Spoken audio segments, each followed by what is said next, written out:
আপনারা শেখ হাসিনার বক্তব্য শুনলে বুঝতে পারবেন নেট দুনিয়ায় এখনো শেখ হাসিনার সেই বক্তব্য খুঁজে পাবেন। তিনি এক বক্তব্যে ক্ষোভ প্রকাশ করেছেন স্বয়ং আওয়ামী লীগের বিরুদ্ধে। বলেছেন, এত বড় দল, লক্ষ লক্ষ কর্মী 15ই আগস্টে ধানমন্ডির 32 নম্বরের বাড়িতে শেখ মুজিবুর রহমান সাহেবের লাশ রাতের পর দিন, দিনের পর রাত পড়ে থাকলো, একটা মানুষও তো এগিয়ে আসলো না। বরং সেদিন তার দল আওয়ামী লীগ শেখ মুজিবুর রহমানকে খুন করে হত্যা করে ক্ষমতার মসনদ দখল করেছিল আওয়ামী লীগ।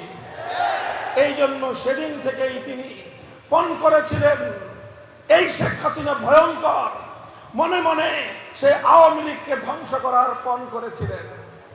আর 24 সালে তিনি আওয়ামী লীগকে পরিপূর্ণ বাসটা দিয়ে তারপরে তিনি বাংলাদেশ থেকে বিদায় হয়েছেন। আওয়ামী লীগের কোন লোকজন যদি আমার বক্তব্য শুনে থাকেন, ঠান্ডা মাথায় চিন্তা করবেন, একটু বিবেক দিয়ে চিন্তা করবেন। আপনারা ওই শেখ হাসিনার জন্য মায়া কান্না করেন, আপনাদের নিজের বিবেকের উপরই আপনাদের নিজেদের লজ্জা পাওয়া উচিত। শেখ হাসিনা বলেছিলেন এই 5ই আগস্টের কয়েকদিন আগে শেখ হাসিনা পালায় না, বলেছিলেন।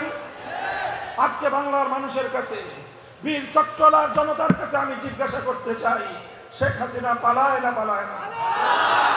বরং বাংলাদেশের এই মাটির হাজার বছরের ইতিহাসে সেই গৌর গোবিন্দ একবার শাহজালালের দাবরানি খেয়ে পালিয়েছিল, আর সেই শত শত বছর পরে 2024 সালে বাংলার তাওহীদি জনতার দাবরানি খেয়ে শেখ হাসিনা আবার বাংলার মাটি ছেড়ে পালিয়ে গেছে। আমি অন্তর্বর্তীকালীন সরকারকে ধন্যবাদ জানাই।